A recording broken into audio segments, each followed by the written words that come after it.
Hey, welcome back to my allotment garden.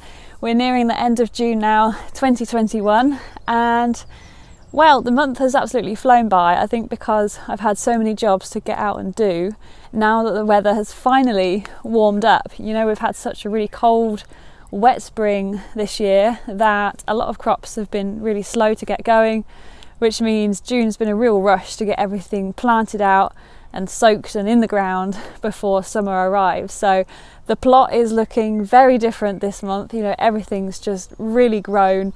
All the crops are pretty much planted out apart from a couple of bits. The polytunnels were planted. There's a few new changes, including in the seating area that we'll take a look at. It's quite exciting for me. I don't know what you'll think, but I love it. And I mean, as you can see in the wildlife corner here, everything's just gone absolutely bonkers. So there's a lot to see today. The weather's actually taken a bit of a turn. You know, I'd have loved to have filmed this when the weather was glorious a couple of weeks back, but I've just been so busy getting the plot ready for summer. And obviously I do all this on my own. I've got a full-time job, so I couldn't film it when I would have loved to. But alas, here we are with grey skies. It's threatening to rain, but I'm sure you'll stick with me. Yeah, let's go up to the gate and start the tour before it pours down with rain. Just typical that as soon as I start the tour, can you hear that person with the hedge trimmer? Oh, please. Well, I'm going to hope it doesn't destroy the atmosphere too much and crack on, because I don't feel like he's going to stop anytime soon. But look, you can see that big grey cloud above the shed looming over there from the city, and it's making its way this way, so hopefully we won't get rained on. Just turning back to the gates, my generous gardener Rose is blooming, and I've been deadheading this, but I've not been up for a few days, hence why we've got a couple more to deadhead. And you know what, when I bought this rose I thought it was going to be a lot pinker, and the buds are quite pink, but once they open they're actually quite white, so just bear that in mind if you're thinking about getting the generous gardener. Oh look, and that one's going over as well, but it is a repeat flower, so we should get some more blooms in a few weeks' time. And down here, the blue border in memory of my grandmother.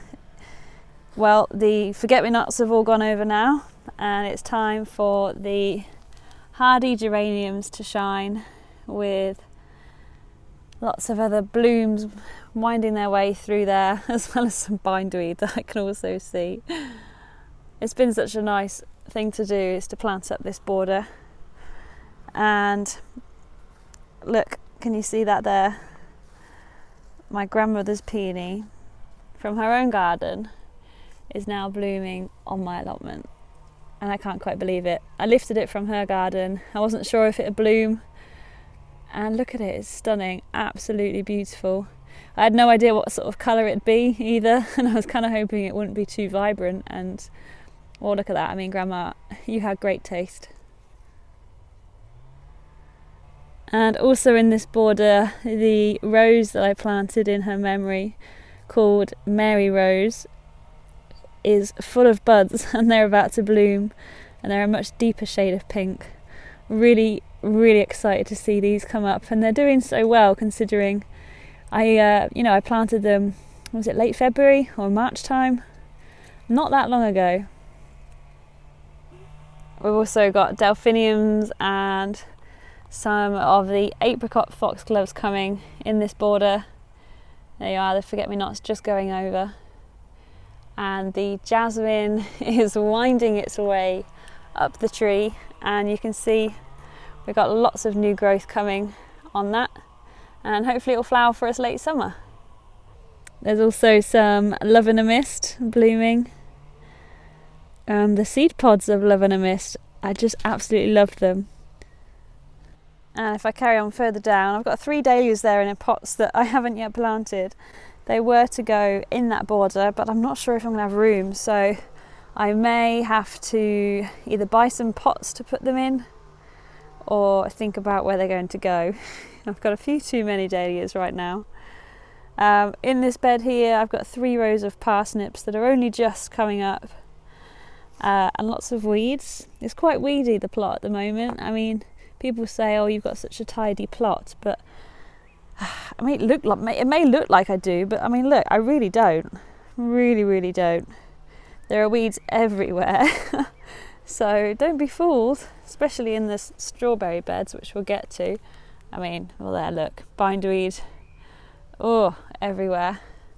But I just want to have a look at this little table real quick, because right here I have a very special flower blooming, and it's actually called the Nottingham catchfly. I wanted to flip you around real quick. Yeah, so this plant used to flower all over Nottingham Castle. It quite likes sandy soil, and Nottingham is above a real big cave system underground that's very sandy. And yeah, so this plant used to grow all over the castle, in all the nooks and crevices, until after World War II there was a big fire that destroyed part of the castle, so it destroyed all of the plants. And there's actually a bit of a reintroduction plan going on at the moment to try and get people to grow Nottingham catchfly, to replant it as it would have been. But yeah, it's a really sweet little flower, and I actually bought it from a wildflower farm last year, and it's the first time I've seen it bloom, and it actually blooms at night time, and it's pollinated by moths, so it's actually quite nice to see it this evening. There's a close-up of the flowers. Very delicate little blooms. There's so much to see today. I don't know where to start.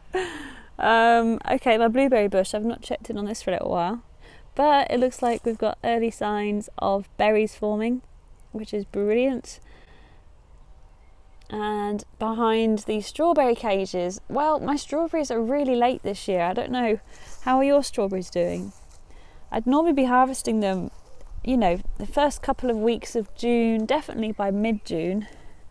So I'd be expecting, you know, a good bowl full by now. Oh my God, I actually do have strawberries. I just hadn't, oh my God, look. Oh, okay, that one is probably another day away from picking. I like them when they're really dark red, super juicy and ripe. Oh, actually, you know, I didn't realise that I had quite a few here that are about ready. So that was a relief. I'm just hoping that we're not going to have any naughty little mice that sneak in and take them, so I will be keeping a very close eye on these, because the chicken wire mesh would not stop a mouse, but it is very good at deterring birds and other creatures. So not many strawberries yet, but I think I just need to have a hunt round and find them. Let's have a little quick rummage in here. Can you see that one down there? Not this one. That one right there. That is a perfectly ripe strawberry, in my opinion. Oh, that's going to be delicious. Well, it's got to be done. Not really had many homegrown strawberries yet this year, so it's going to be the first proper big one.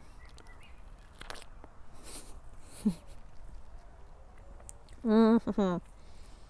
Look at that, bright red centre, not even a hint of white, so ripe. To die for. Can't beat that. You can't buy that in the shops. Summer is here. And carry on, I'm going to take an alternate route this time between my two cages. I have another strawberry patch, and this one is where they're more closely, what am I trying to say? They're more closely planted, so the fruits tend to be much smaller. And I made a bit of a mistake. In the rush of planting everything out, I was wondering, well, where should I put my sunflowers? And I thought, oh, I know, I'll put them in between the strawberries, make use of that soil. And then it was only the other day I realised, well, how am I supposed to net and protect my strawberries? Because I've got these big sunflowers coming up through them. Whoops. Well, I don't really like netting anyway, so maybe, yeah, I'll cross that bridge later. And here my corn, oh man, I've just spotted even more strawberries. I really need to go on a hunt and find some of these and harvest them. Yes, the sweet corn is looking grand, and it's a variety of red corn this year, and they've really shot up, and I'm so pleased because these are the seedlings that fell off the table and came out of all their trays, and I was a bit worried they might suffer from root shock. I've been picking lots and lots of stems of rhubarb. It's just been coming thick and fast, and oh my gosh, I just noticed, look, sneaky flower in there. Didn't see you blooming. Ugh, get you off there. Yeah, loads of rhubarb. The apple tree, well, now's the time of year it will be doing the June drop, where it gets rid of excessive amounts of apples. So if you're new to growing fruit and you've just noticed your apple tree's lost a load of little ones, it's entirely normal at this time of the year. It's so that it can put all its energy into fewer apples, but a better flavour, better harvest you'll get from them. Otherwise, it is worth actually thinning them out. And I thin them to 2 per cluster, so that's okay. That's okay, and that's okay, because they're in pairs. The weeds down here, let me go wide angle. Look, they're absolutely rife.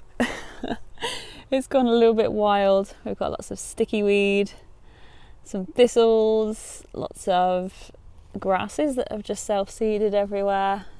I like it on the wild side. And the autumn fruiting raspberries are now up to almost my waist. So these have really grown in the last month. And we've also got a little rose back there that I always forget I planted quite a long time ago. Get really big flowers on these. I think it was one of those that I bought really cheap. You know, you can get them from like pound shops. But yeah, here's the jungle of more weeds around the back of the apple tree. I did have stepping stones down there, but I cannot get round there at the moment, so we're going to turn around and go the other way. Ooh, can you see the new addition to the seating area? So down in the wildlife corner this month, everything's blooming. The alliums are up, the lupins are up. I've actually had to deadhead some of those pink ones. There were some really big pink spikes, but they've just gone over. Missed them.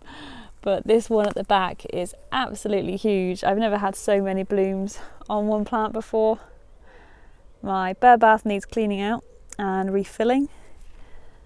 But look at everything down here. I didn't quite realise how big these alliums were supposed to get. It's alright, I can't get into my stepping stones. Ooh. Everything's grown really, really big around here. And I love this bit down here, look. Okay, some of them are starting to go over. But the white lupins and that combination of the grasses, oh, I love it. And the thistles, I mean, why not? They add texture. I think this is Johnson's blue. And it's really quite tall, actually. What is going on here? Excuse me, bee. Is that fallen over? Oh, I see. Ah. Okay, so this is a bit of a rampant weed. It grows in the hedge, and I don't mind it in the hedge. Its name has absolutely just... Oh, it's Bryony, that's it. Can't remember if it's black or white. One is better to have than the other. And yeah, it's all right when it's in the hedge, but it just goes wild. And it's pulled down some of my... Ooh! Ow! That's the thistle on my bum. Ow! Okay, let's move. Yes, but look at all the lupin flowers and the weeds. I can't even count how many there are on that, and I swear that's just one plant. So all of the purple sensation alliums have finished blooming, and this one is called Christophii. And I'm going to harvest a few because I can't wait to dry them and use them as decorations at home, because they are absolutely enormous. Oh, hello, Love in the Mist. I think I just threw the seed of you on the ground. And also down here we've got a few gems. This wildflower is called, I think it's called bird's foot trifoil. And I also got that from the wildflower farm last year. Hello, it's a little poppy, look. That's come out of nowhere. But yeah, there's a few little wildflowers in here that are yet to come up. As well as all of the other later flowering flowers. But I mean, how's that for colour? Really pleased. It's a bit chock-a-block and it's a bit of a mess. Can't get down the path. But you know what? I love it. And so from the bottom of the allotment, here is how it's looking. A bit of a teaser, what we'll see next. But outside my shed, I have planted up this border here. You may have watched the video, with lots of dahlias this year, as well as a few cosmos and straw flowers. I have packed it in probably a little bit too tight, but you know, it's all fun and games, so we'll see how it goes. But yeah, I'm looking forward to having some dahlias right here in the middle at the, you know, the bottom end of the allotment, because at the moment they're all there at the top really. So yeah, looking forward to that. I've also planted out my terracotta pots, but this here excuse me, this here is what I still have left to plant out. Quite a few bits. Got another collection of pots here with some dahlias in, some trailing rosemary in that chimney there. And oh yeah, this is my fruit that I was given by one of the fellow allotment holders at this allotment site. And Simon and Ben, thank you very much. And I can't remember what it was called now. It's a type of berry, and it's got really sweet little flowers on it at the moment. So I'm really looking forward to trying the fruits on this one, because it's a new one to me. I've also been given a few lilies, but oh, that one's by the gate. These ones I planted myself. And behind, well, the rose is filling in on the trellis. They're growing really well. It's the same variety as what's by the gate. And look what we have here. The clematis is already blooming. That gorgeous, deep, intense magenta pink. And it blooms for so long. I remember it blooming still until like early September. Such a fantastic variety. And just past that we've got some of the very first honeysuckle blooms, and these are going to smell incredible when they're all out, because they're filling in the fencing panel, oh sorry about the zoom, really well. And I mean, just look at all those flowers we're going to have. Which brings me to the seating area. Now, I know I've got the bench behind me, but this is something I've not actually done on the allotment before, ever. And that seems like such a silly thing to say, but it's true. I've never sat down properly and relaxed for like, 10-15 minutes, say, on the allotment before, because my plot is absolutely riddled with red ants, and it's an ongoing problem. Honestly, they're everywhere. I'm never going to be rid of them, so I've just learnt to live with them. And I wouldn't mind so much, but red ants, if you're not familiar, are the ones that bite, and they really do quite hurt. And I'm constantly watching my feet, and I normally wear wellies, and that's because the ants can't climb up the rubber. So even in summertime I wear them, and basically I have ended up with a little patch of grass. And what happened was, we had some leftover turf at work, and basically I decided to save it from the compost bin, because it would have otherwise gone to waste at the time. And so I've got it here now. I've got a lovely little patch of grass, and I just needed to treat it with nematodes to hopefully keep this ant free. And so I've applied this nematodes. Nematodes is actually it's a biological control, so It's made up of really tiny microscopic worms, which the ants don't like. The worms are already living in the soil, and basically I'm just introducing a bigger quantity of them, and it moves the ants away. It doesn't hurt them, doesn't kill them, so I know that they're just going to be further up there rather than down here. But basically I've applied it to this patch of grass, and as long as I can keep this bit ant free, it means I'm going to be able to fully relax over the summer months. Maybe I can even lie down and drift off for 10-15 minutes. That would be bliss. Like, I have never been able to do that because of the ants. I'm always having to check my feet and legs. Even now, I'm kind of worried. But you know what? I can't actually see any, which is, you know, if this works, it's just going to be a dream come true. So yeah, it might not be a big change or a big deal to many of you watching, but it's a pretty big deal for me. And just to be able to sit somewhere soft that's not wood chipped and touch the grass, and, you know, if it was actually a warmer day, take my shoes off and feel the grass under my feet, you know. I'm really chuffed with my little bit of lawn. I don't have a strimmer or a lawnmower or any tools to cut the grass, but I've had a go with my long handled shears, so I might just do it with that. But obviously I want to let it grow quite long anyway. I'm not going to be keeping it super short, otherwise what's the point? So yeah, got a new little bit of lawn. Thank God that guy with the hedge trimmer's finished, or girl. I just noticed this little bee, look, on my Welsh onion. It's decided that this is its spot to have a sleep tonight. So sweet. I've got nasturtiums going absolutely bonkers all over this bed, which I would normally have sown by now with carrot seeds, and I've just not got around to it. I'm really late with my carrots this year. I'm a bit annoyed with myself, but also trying not to let it get to me. There's still time. I'll get some in the next day or two. And I've got some achillea here that I planted in this spot not long ago. It was lifted from elsewhere. I really enjoy planting flowers at the corners of your veg patches. You know, it really helps get the pollinators over. And it looks nice too.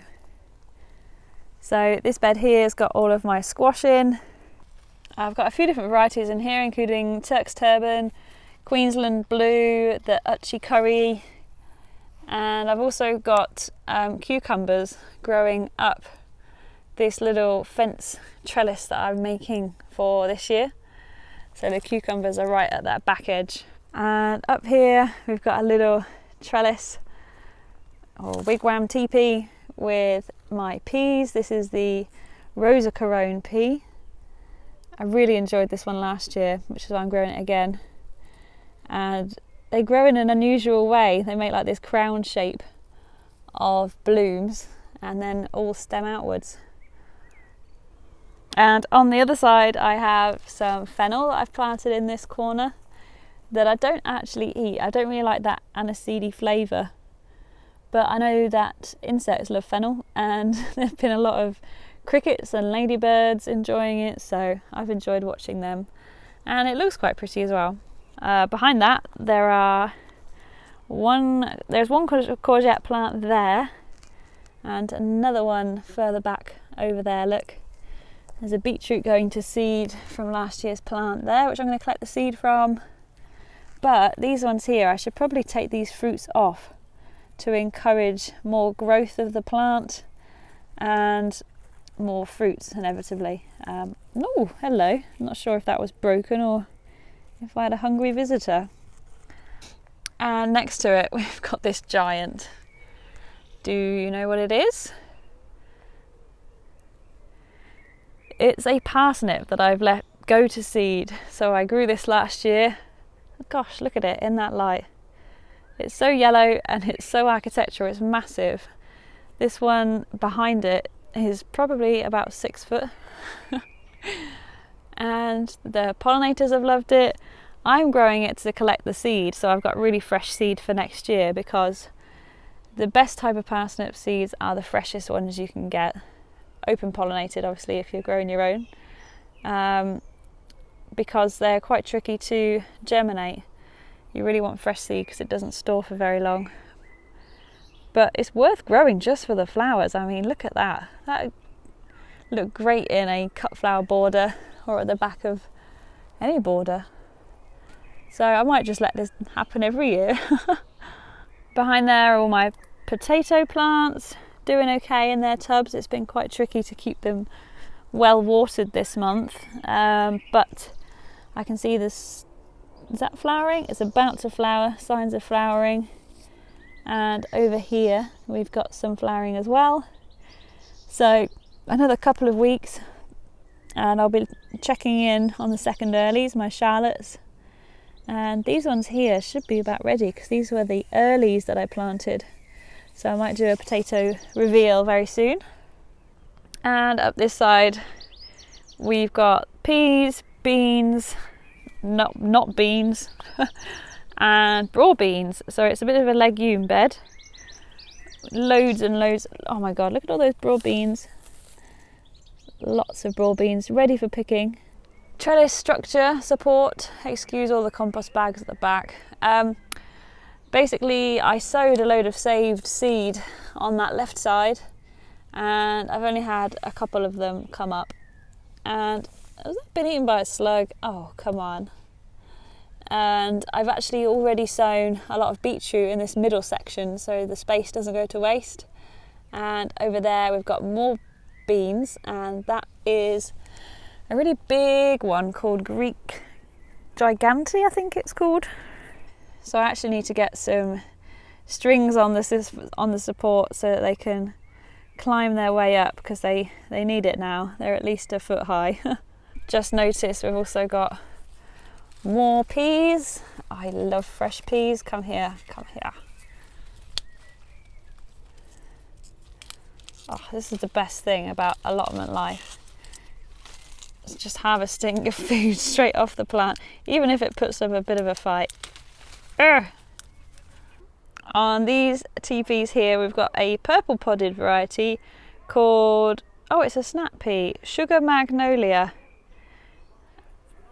So they're a really deep purple colour. And I'm glad I reminded myself because I wouldn't have thought they were a snap pea. I wonder if there's any ready for picking. Oh, that one. That one's pretty plump. Let's go for that. Do like a crunch test. All right, well, let's give it a go. Crunchy. It's quite an unusual flavour. Obviously it tastes like pea.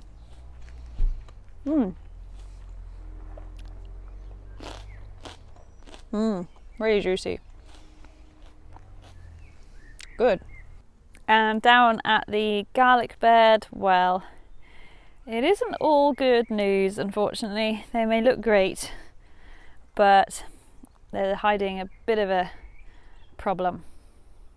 Now, here in the UK, there's a pest that's still quite a new pest, and it attacks the alliums, and it's called the allium leaf miner, and it's a type of fly that will lay its eggs on things like leeks, onions and garlic, allium family, and the little maggoty grub will mine its way down and down and down and down right into the bulb, and effectively it will start rotting from the inside out, and it's not really got much of a cure at the moment other than preventative measures such as netting it off to make sure that that fly can't get in with a very fine thin mesh. But yes, I've got a feeling that most of my crop has been affected by the allium leaf miner. It's not all lost though, it just means that my garlic won't store when I dry it. It means that instead I'm going to have to pick out each clove, peel it and then freeze it instead. And then at least that way I know exactly what has been damaged and what hasn't. And I'm just gonna have a freezer full of garlic, which is not a problem for me. I love garlic and I know I'm going to get through it really quickly. So I might be harvesting these a little bit early, within the next couple of days actually, because I want to limit the amount of damage that miner does. So yes, I will be lifting them. I might actually get one now just to show you an example of what they look like. I have noticed the first signs of rust as well appearing. That's all environmental damage. So yes, it's time to lift these for me. But yeah, the telltale signs of the leaf miner is sort of like a white streaking down the leaf, distorted leaves, and the best method is actually just to harvest one and have a look. But look at the size of that. It's going to be a real big one. So, I'm going to need 2 hands, I think.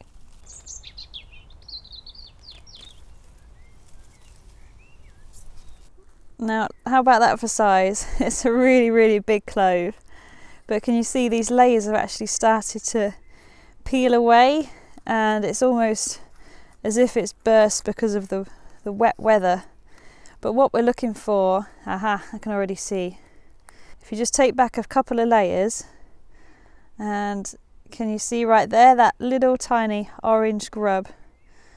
That will actually hatch into like a little caterpillar, which will burrow its way all down here, and you'll see this sort of blotching where they are or where they go. So what I'm going to have to do is actually peel all of these layers. Look, there's another. Yeah. And you cannot compost this material. This must go into your home bin, because you don't want them hatching out and then basically causing more damage next year. I'm probably not going to grow alliums at all next year. No garlic, no leeks. I've already decided I'm not growing leeks this year because of this pest, and I know I can net to try and help it, but yeah, there's another one. But I haven't spotted the caterpillars yet, so hopefully we don't have too much in the way of actual damage. But look, these are so ready for harvest. Another one. Oh, the smell of this is so strong. This is one of the best varieties of garlic that I've grown this year. It's a really, really big clove. But look at that, they've all split. I'm going to have lots and lots of cloves, which is great because I love loads of garlic in my food. So yeah. Other than the bugs, I'm pretty happy with that. Now, before we go into the polytunnel, I have this little tank with my fig tree in, and it was doing so well, it was pushing out new leaves. Then the May frost came along and killed all the leaves off. I thought, it's okay, it'll bounce back. It hasn't. In fact, it's dying. Look, I mean, you can do the scratch test, but I've already done that loads of times. To scratch it, see if it's green underneath. If it's green, it's still alive. If it's brown, like this, it's dead or dying.